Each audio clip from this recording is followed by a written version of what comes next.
우리가 하나님 앞에 나아올 수 있는 것, 그리고 하나님 앞에 나와서 하나님의 말씀을 들을 수 있는 그 자체가 우리에게 주신 놀라운 은혜이고 축복이고 또 사랑이고 영광인 줄로 믿습니다. 우리가 감히 어떻게 영광스러운 하나님 앞에 나아갈 수 있을까요? 우리의 힘과 우리의 능력과 우리의 자격으로 나아갈 수 없음에도 불구하고 우리를 먼저 일방적으로 사랑하셔서 하나님의 자녀와 백성을 삼으시고 하나님의 음성을, 하나님의 말씀을 계속 듣게 하셨다는 것, 이것이 우리에게 주신 놀라운 은혜이고 또 축복이고 영광인 줄로 믿습니다. 때로 우리에게 들려주시는 하나님의 말씀이 내 수준에서 이해가 안 될 때도 분명히 있어요. 그러나 그 말씀이 단 한 번도, 단 한순간도 우리를 나쁜 길로 인도하셨던 적이 없었다는 것을, 우리를 가장 선한 길로, 온전한 길로 인도하셨다는 것을 늘 기억하면서 주시는 말씀 앞에서 정말 그 말씀을 온전히 받아 누리며 살게 하여 주옵소서. 그렇게 믿음으로 고백하고 결단할 수 있는 우리 성도들 되시기를 예수님의 이름으로 축원합니다. 오늘 신명기 18장 말씀의 시작은요, 하나님의 성막에서 일하도록 구별된 레위 지파가 받을 몫에 대한 말씀으로 시작을 합니다. 우리가 아는 대로 레위 지파에게는 가나안 땅에서 기업이 주어지지를 않죠. 그러면 하나님께서 이 레위 지파에 필요한 것을 공급하시도록 쓰신 방법이 뭐예요? 이스라엘 나머지 11지파가, 이스라엘 백성이 하나님께 드린 제물을 통해서 레위 지파의 필요가 채워지도록 그렇게 하셨잖아요. 우리가 그 이유를 이렇게 알고 있습니다. 레위 지파가 5절에 보는 대로 하나님 앞에 서서 하나님을 섬기는 사람들이기 때문에 그 필요한 것을 공급한다라고 그렇게 우리가 알고 있죠. 맞아요. 레위 지파는 이 이스라엘 백성들의 신앙을 지키기 위해서 이 영적인 싸움의 최전선에서 싸우고 있는 사람들이기 때문에 당연히 그들의 필요를 공급해 줘야 되는 거예요. 전쟁에서, 이 영적인 전쟁도 마찬가지지만 모든 전쟁에서 물자가 제대로 공급이 되지 않으면 제대로 싸워볼 수가 없잖아요. 예전 6.25 전쟁 때 그런 얘기가 있었다고 하죠. 이제 인천 상륙작전 앞두고 있는 메가 장군이 한 병사를 만났는데, 메가 장군이 그 병사에게 원하는 게 뭐냐 이렇게 물어봤더니 그냥 이 전쟁터에서 피해서 그 집에 보내달라라고 그런 얘기를 할 줄 알았는데, 이 병사가 뭐라고 얘기를 해요?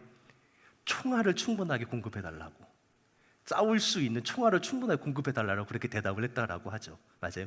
전투에 전념할 수 있도록, 전쟁에 전념할 수 있도록 뒤에서 열심히 공급을 해줘야 되는 게 필요해요. 이스라엘 백성이 레위 지파의 필요를 이렇게 공급함으로, 채워줌으로써 하나님 백성으로의 정체성을 지켜나가는 이 영적인 전쟁을 해나가는 거죠.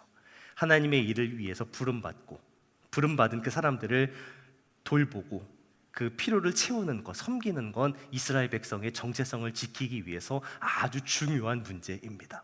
자, 그런데 우리가 그렇게만 생각하고 넘어가면 사실 이 말씀을 오늘을 살아가는 우리에게 별로 이렇게 적용할 게 없죠.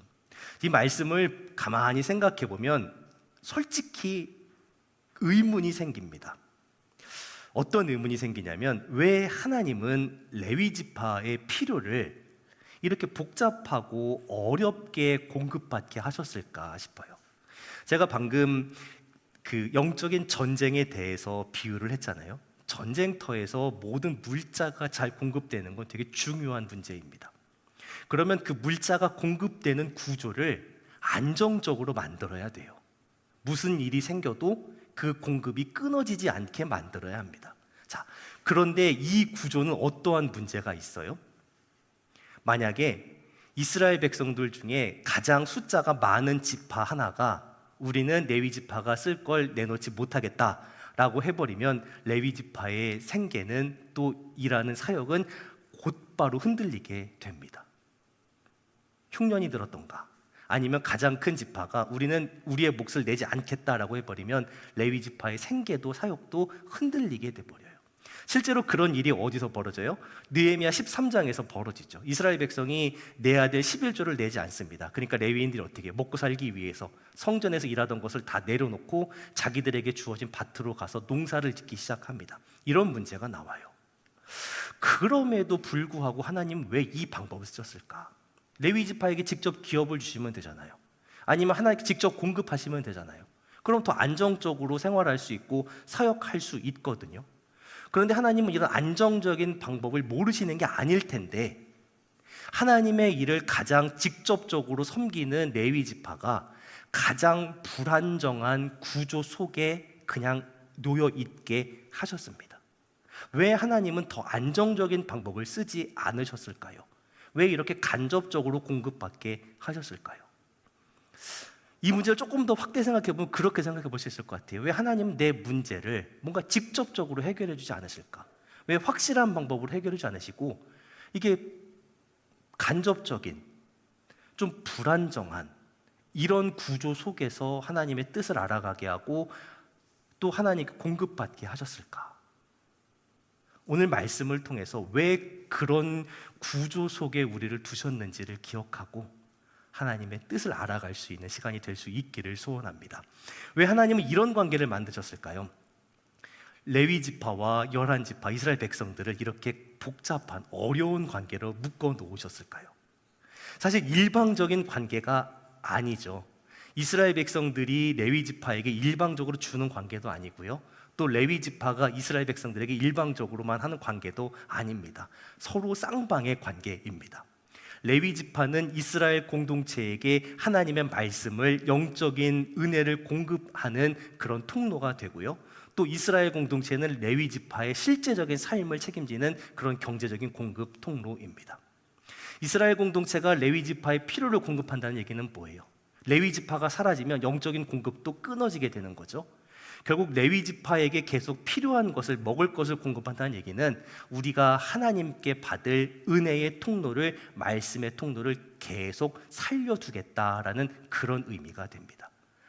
사역자가 어렵기 때문에 돕는 것이 아니라 그 구조 속에서 우리가 하나님의 말씀 안에 머물겠다라는 그런 신앙의 고백을 드리는 거예요. 그냥 레위 지파가 필요하니까 하나님께서 그렇게 명령하셨으니까 먹을 것을 주는 것이 아니라 그 필요를 공급하는 하루하루의 모습을 통해서 우리가 하나님의 방법을, 하나님의 방식을, 하나님의 말씀을 따라가겠다라는 믿음의 결단, 믿음의 선택을 날마다 드리면서 그 믿음의 고백과 결단을 계속 새롭게 해 나아가는 거예요.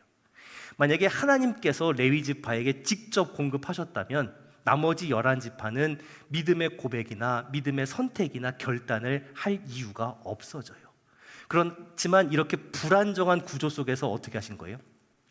레위 지파에게 우리의 몫을 떼어서 하나님께 드리고 그것이 레위 지파에 공급받게 되는 그 구조를 통해서 이 이스라엘 모든 백성들은 매번, 매 순간, 매일, 매주, 매달, 매해 반복적으로 그리고 자발적으로 이 은혜의 통로를 막지 않겠다는, 계속 유지하겠다는 믿음의 선택과 결단을 계속 드리게 만드는 거예요. 이 취약하고 불안정한 구조가 스스로 자발적으로 하나님 말씀을 따라가겠다, 말씀을 우리가 놓치지 않겠다라고 그렇게 선택하는 은혜의 안전장치가 되는 거예요. 하나님 우리를 강제로 끌고 가지 않으십니다.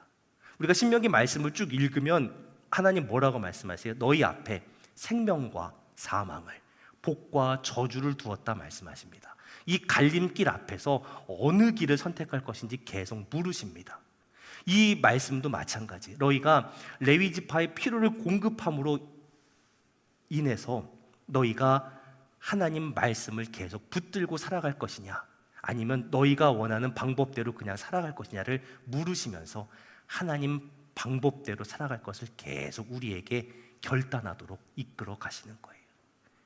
그냥 말씀이, 이 은혜가, 영적인 싸움이 레위 지파 한 지파에게만 있는 것이 아니라 우리 모두가 이 믿음에 대한, 말씀에 대한 책임을 가지고 믿음의 선택을 하겠다라고 계속 그렇게 결단하고 나아가는 거죠.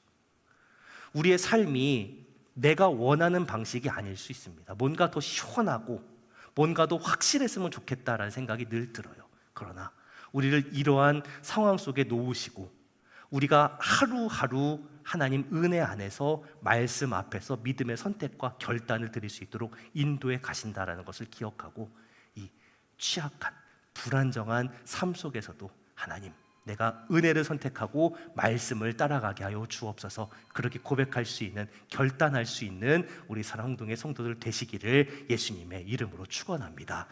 레위 지파의 필요를 채운다라는 건 이런 의미도 있어요. 이 믿음의 공동체에 내가 묶여 있겠다라는 그런 고백이기도 합니다. 시대가 가면 갈수록 교회 안에서, 믿음 안에서 살아가는 것보다는 내가 그냥 혼자 잘 믿으면 된다, 혼자 신앙생활 잘하면 된다라고 그렇게 생각하는 그런 모습이 점점 더 많아져요. 혼자 신앙생활 잘하면 되지 굳이 내가 불편하게 교회 안에, 성교회 안에, 속회 안에 묶여 있어야 되나라고 생각할 때가 많죠. 왜 그 하나님은 계속해서 믿음의 공동체 안에 우리를 묶여 있게 만드실까요? 그 질문의 답은 의외로 그 다음 구절부터 나옵니다. 레위 지파의 필요를 채우는 것은 말씀 다음에 나온 얘기가 뭐예요? 가나안 사람들의 생활 양식, 이 가증한 행위를 멀리하라는 말씀이 나옵니다.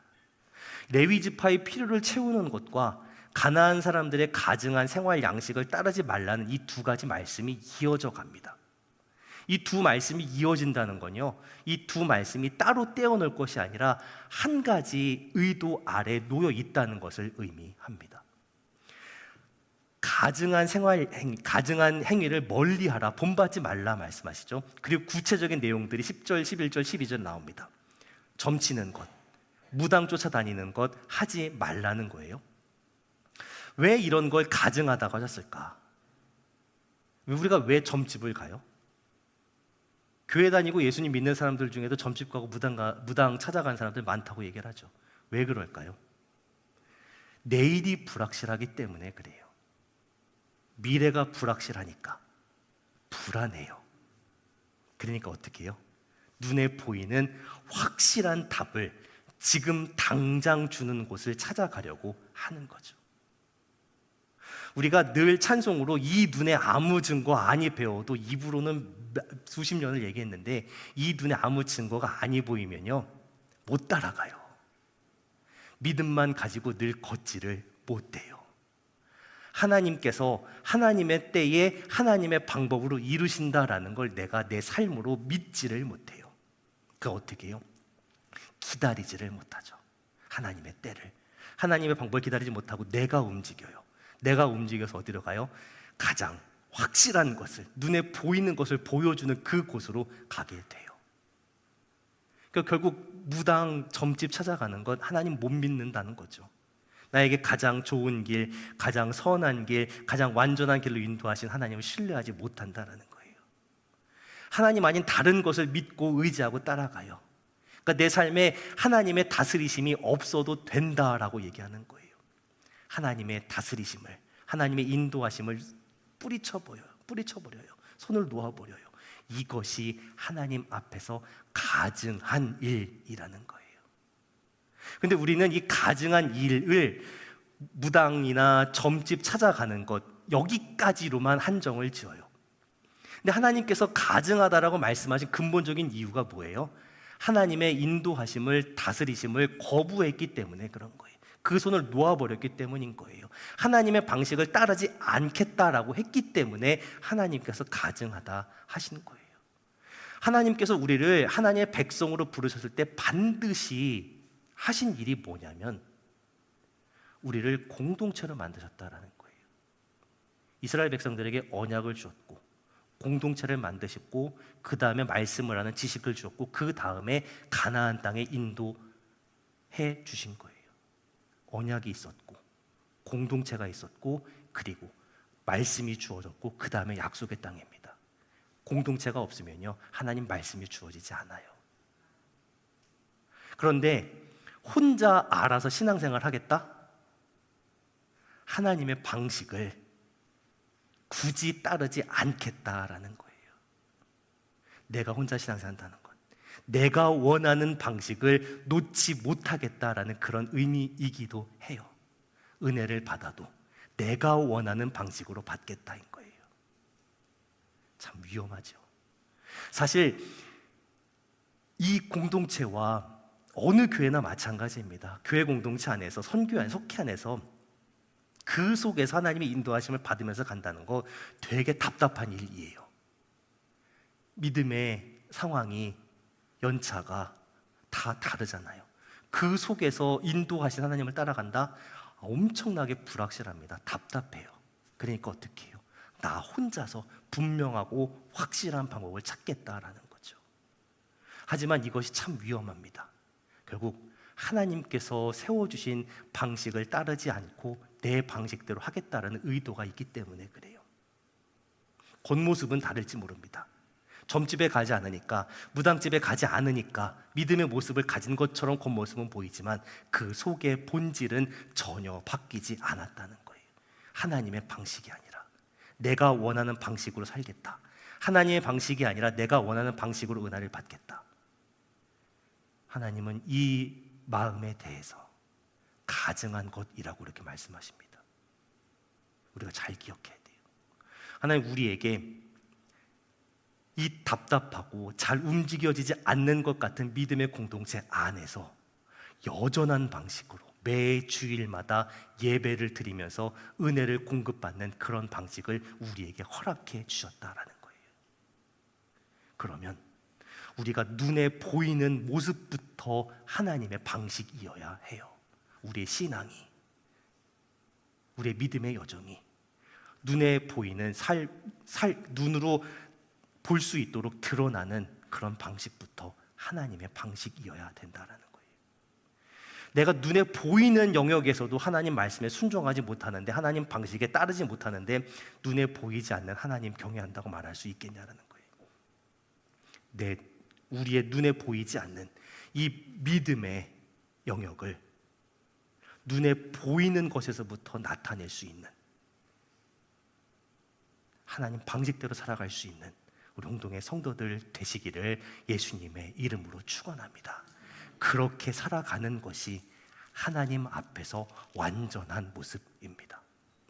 오늘 13절에 하나님께서 이렇게 명령하십니다. 너는 내 하나님 여호와 앞에서 완전하라. 이 말씀이 오늘 신명기 18장의 가장 핵심되는 말씀입니다. 가운데 있어요. 우리는 보통 중요한 얘기를 앞에 두거나 뒤에 두는데, 이 히브리 민족 문학의 특징은 중요한 걸 가운데 두고 나머지 것들을 양쪽에 싸서 배치를 해요. 레위 지파에 필요한 것을 공급하고 가나안 생활 양식을 따르지 말라, 하나님 방식을 따라가라는 말씀, 그리고 뒤에는 뭐가 나와요? 말씀대로 믿으라는 말씀. 이 두 개가 완전하라는 말씀을 감싸고 있습니다. 그러니까 하나님 방식대로 살아가는 것이 완전한 거예요. 사실 누가 하나님 앞에서 완전한 모습으로, 완벽한 모습으로 설 수 있겠어요? 이 완전하라는 의미는 완벽하라는 것이 아니라 하나님 앞에서 마음을 나누지 말라는 거예요. 내 방식이냐 하나님 방식이냐 두 개 사이에서 마음을 나누지 말라는 거예요. 이건 하나님 방식 좋아 보이는데 이건 하나님 방식대로 하고, 이건 내 방식이 더 좋으니까 내 방식대로가 아니라는 거예요. 이 두 가지 사이에서 마음을 나누면 결국 세상에 물들어 가요. 세상에 물들고 휩쓸려가는 사람이 하나님 앞에서 완전한 자라고 인정을 받을 수 있겠냐라는 거예요. 내 방식대로 살겠다는 생각이 계속 십자가에 못 박혀야 돼요. 주님 앞에 계속 내려놓아져야 돼요. 그걸 버리고 하나님 방식으로 눈에 보이는 것부터 살아가겠습니다, 눈에 보이지 않는 영역까지 하나님 방식으로 살겠습니다라는 그 믿음의 고백과 결단을 드리는 사람을 하나님께서 완전한 자라고 인정해 주시는 거죠. 이 말씀이 어느 특정한 사람들에게만 주신 명령이 아니라는 거예요. 이 13절의 말씀, 너는 내 하나님 여호와 앞에서 완전한 이 말씀이 레위 지파에게만 주신 말씀이겠냐고요. 물론 레위 지파가 앞장서서 그 사명을 감당해 가야 되는 건 맞지만 레위 지파만 할 일이 아니라 뭐예요? 모든 지파가 함께 해야 하는 사명인 거죠. 하나님 앞에서 온전하기 위한 믿음의 싸움이 몇몇 사람들만 해야 할 일이 아니라는 거예요. 목사나 장로님들만 할 일이 아니라 온 교회가, 성도가 함께 해야 되는 거예요. 마음을 나누지 않기를, 내 방식과 하나님 방식 이렇게 마음을 나누는 일 없기를 예수님의 이름으로 축원합니다. 몇몇 사람들에게만 그렇게 완전하게 사시고 나는 내 방식으로 살겠습니다라고 하시면 안 돼요. 함께 하셔야 합니다. 함께.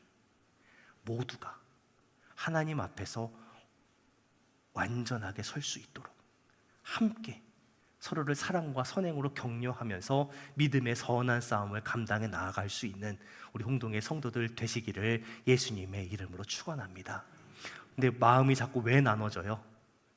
왜 마음이 하나님 완전하지 못해요? 불안해요. 여전히. 우린 여전히 불안해요. 그러니까 이 말씀을 듣고도 끄떡끄떡 하면서도 예배 끝나고 나가면 또 다른 방법을 찾으려고 해요. 내 마음에 안정을 줄 수 있는 걸 자꾸 찾아요. 그러니까 애나 어른이나 다 뭐만 봐요? 핸드폰만 봐요. 그걸 보고 집중하면서 내 마음을 차라리 거기에 빼앗겨서 불안한 마음을 없애리라. 잠이 안 와서 안 오는 게 아니잖아요. 그렇죠? 어떻게 해야 돼요?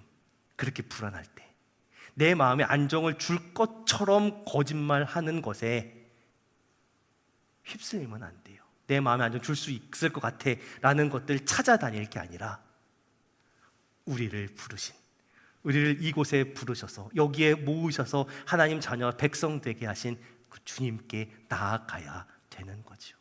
우리를 진짜 평안하게 하실 분이 누구예요? 진짜 온전하게 하실 분이 누구예요? 우리 하나님밖에 없잖아요. 알잖아요. 어떻게 해야 돼요? 하나님께 나와서 하나님 말씀을 들어야 되죠. 우리에게 그 길을 막으신 적이 없어요. 직접 길이 되어주시고 진리가 되어주시고 생명이 되어주시겠다라고 약속하셨잖아요. 그 길을 활짝 열으시고 우리가 하나님께 물어볼 수 있는, 또 하나님 뜻을 들을 수 있는 길을 열어주셨거든요. 그런데 어떻게 열어주세요? 우리가 감당할 수 있는 수준과 방법으로 열어주셨죠. 출애굽기에 보면 그런 구절이 나오잖아요. 직접 하나님의 임재와 음성을 들은 이스라엘 백성이 뭐라고 얘기해요? 우리가 2번 더 들었다가는 죽는다, 죽을 것 같으니까 하나님 우리에게 직접 말씀하시지 말고 모세를 통해서 말씀하시면 우리가 듣겠습니다 하잖아요. 우리가 감당할 수 있는 수준과 방법으로 우리를 찾아오셔서 우리에게 말씀하시고 들을 수 있게 하세요. 그렇게 주신 가장 좋은, 가장 안전한 방법이 뭐예요? 예배의 형식 가운데 이 말씀을 통해서 우리에게 하나님의 뜻을 들려주시는 거죠. 그래서 오늘 말씀에서 뭐라고 얘기해요? 말씀을 전하라는 거예요. 그리고 들으라는 거예요. 어떻게 전해요? 있는 그대로 전하고 말씀을 주신 그대로 받고 믿으라라고 하시죠. 계속해서 하나님은 하나님 말씀을 전할 수 있는 사람들을 세우시겠다라고 약속하십니다. 모세와 같은 선지자를 이스라엘 가운데서 계속 일으키실 거다라고 그렇게 말씀하십니다. 우리가 모세 같은 선지자라고 하면 홍해를 갈랐던, 능력을 발휘했던 그런 사람을, 그런 모습을 떠올리지만 사실 모세가 했던 가장 중요한 역할은 하나님 말씀을 이스라엘 백성들에게 선포하고 가르쳤던 거예요. 하나님께서 말씀을 모세에게 주셨고 모세는 그 말씀을 있는 그대로 이스라엘 백성들에게 전했죠. 계속해서 그런 일들을 해 나가시겠다고 말씀하십니다. 18절에 보니까요. 내가 그들의 형제 중에서 너와 같은 선지자 하나를 그들을 위하여 일으키고 내 말을 그의 입에 두리니 내가 그에게 명령하는 것을 그가 무리에게 다 말하리라 해요. 하나님 말씀, 하나님께 주신 말씀 있는 그대로 가감없이 전하라는 거예요. 그리고 백성은 그 말씀을 듣고 순종해야 되는 거예요. 근데 참 말은 쉬운데 실제로 하긴 참 어려워요. 설교하는 입장에서 듣기 어려운 믿음의 결단을 이끌어내는 삶을 바꿔야 한다는 그 말씀은 참 전하기가 어렵습니다. 그렇죠? 못하고 있다는 말씀보다는 잘하고 있다는 말씀, 그렇죠? 그런 말씀을 더 하고 싶어요. 기왕이면 은혜가 되고 축복이 되는 말씀만 전하고 싶죠. 듣는 입장에서도 마찬가지죠. 부담 없는 은혜 되는 말씀만 듣고 싶어져요. 하지만 우리가 이스라엘 역사를 통해 보면 분명히 압니다. 듣기 좋은 말씀만 찾으면 거짓 선지자가 많아져요. 듣기 좋은 말씀이 아니라 하나님께서 주시는 말씀, 그 말씀을 사모할 수 있는 우리 홍동의 성도들 되시기를 예수님의 이름으로 축원합니다. 말씀을 전하는 입장에서도요, 내 생각이 아니라 하나님 말씀을 전하려고 했어야 되는 거죠. 어떻게 내 생각인지 하나님 말씀인지 구별할 수 있을까? 말씀을 전하는 입장에서는요, 먼저 자신에게 적용해 보면 돼요. 자신에게 적용해서 통과가 되면 그 다음에 전할 수 있는 거죠. 듣는 사람도 마찬가지입니다. 하나님 주신 말씀인지 아닌지 분별하라고 하셨고 분별할 수 있는 근거도 주셨죠. 말씀대로 하나님께서 이루시는가, 그리고 그 말씀이 하나님께서 주신 기록된 말씀 성경에 부합하는가, 이 여부를 판단을 해야 되는 거예요. 어떤 능력이 나타난다고 그 말씀이 하나님 말씀이 아니라 그 말씀의 내용이 정말 하나님의 뜻과 진리에, 성경의 진리에 부합하는가 확인해야 되는 거예요. 간단합니다. 그 말씀을 통해서 설교자가 주목받았다라고 하면 하나님 말씀이 아닌 거죠. 사람의 이름과 영광을 나타내는 것이 아니라 하나님의 이름과 영광을 나타내는 것이 하나님의 말씀인 거죠. 뭐 예언의 은사가 있고 능력이 있다고 해서 그걸 가지고 사람들을 이용한다고 하면 그것은 하나님의 뜻이라고 할 수가 없는 거죠. 하나님의 뜻은, 하나님의 말씀은 우리의 영혼과 우리의 마음과 우리의 육신을 모두 살리십니다. 그런데 거짓 선자들, 거짓된 그 이단들의 특징이 뭐예요? 뭔가 하나 고쳐준다는 핑계로 다른 것을 죽여버리잖아요. 육신을 고친다는 핑계로 영혼을 죽이는 경우가 많다는 거예요. 그렇게 우리에게 충분히 분별할 수 있게 해주셨습니다. 엉뚱한 거 따라가게 될까 걱정하실 이유 없어요. 평소에 하나님 말씀 앞에 늘 서 있던 사람이라면 누구나 하나님 분별할 수 있도록 은혜와 지혜를 주십니다. 요한복음 7장에서도요, 예수님 그렇게 말씀하세요. 사람이 하나님의 뜻을 행하려고 하면 이 교훈이 하나님께로도 맞는지 스스로 말하는 것인지 안다라고 그렇게 이미 알려주셨어요. 오늘 이 말씀을 함께 적용하고 함께 통과해 나아갈 수 있는 우리 모두가 될 수 있기를 소원합니다. 그러니까 늘 부탁드리지만 저 위해서 많이 기도해 주셔야 돼요. 오늘 말씀이 가르쳐 주시는 대로 제 생각이나 제 입맛에 맞는 말씀을 전하는 것이 아니라 우리 홍동교회를 위한 말씀을 받아서 제 자신에게 먼저 적용하고 그리고 함께 나눌 수 있도록 그렇게 위해서 저를 위해서 기도해 주셔야 되고요. 저도 우리 성도들 위해서 기도하면서 함께 이 말씀을 통과해 나아가야 되는 거죠. 말씀을 정리합니다. 오늘 이 말씀을 기억하면서 하나님 앞에서 완전할 수 있게 해달라고 기도할 수 있는 우리 모두가 될 수 있기를 소원합니다. 세상의 방식, 내가 생각하는 방식이 아니라 하나님의 말씀을 따르는 하나님 방식대로 살아가겠다, 다시 한번 결단할 수 있는 우리 홍동의 성도들 되시기를 예수님의 이름으로 축원합니다. 가나안 사람들은 눈에 보이는 것만 전부라 생각하고 그것만 따르고 의지하며 살아가잖아요. 하지만 하나님의 사람들은 눈에 보이지 않는 그 믿음의 영역 가운데 하나님을 의지하고 순종하고 따라가는 거죠. 눈에 보이는 것만 따라 움직이는 것이 아니라 보이지 않지만 지금도 살아 역사하시는 우리 주님을 바라보고 믿고 의지하고 움직일 수 있는 우리 홍동의 성도들 되시기를 예수님의 이름으로 축원합니다. 내 삶에서 겉으로 드러나는 모습 중에서 어떻게 적용하는 것이 말씀을 따라가는 것일까 한번 생각해 보셨으면 좋겠어요. 전 말씀을 준비하면서 새벽 기도가 딱 그렇겠구나라는 생각이 들더라고요. 새벽에 일어나서 눈 뜨고 나올 때 사실 아무 보장도 없거든요. 오늘 가서 기도한다고 확실한 응답을 받고 올 수 있을까? 그런 확신 가지고 나오시는 경우보다는 어쩌면 그냥 나오시는 경우도 많잖아요. 아무 보장도 없이 그냥 움직이는 것처럼 보이지만 실제로는 뭐예요? 가장 선명하게 우리의 믿음의 모습을 하나님께 드리는 그런 자리가 되는 거죠. 그렇게 불확실함 속에서도 믿음의 고백과 결단을 드리고 하나님의 방식대로 살겠노라고 결단하고 선택하고 움직여가는 하나님의 사람들을 하나님께서 붙드시고 완전하게 인도해 주실 줄로 믿습니다. 지금 당장 눈에 보이지 않지만 우리 아까 찬양으로 고백했던 것처럼 가장 좋은 길로, 가장 완전한 길로 인도해 가실 우리 하나님 믿고 의지하고 순종하면서 이 믿음의 길을 끝까지 나아갈 수 있는 저와 우리 사랑동의 성도들이 다 되시기를 예수님의 이름으로 축원합니다. 기도하겠습니다.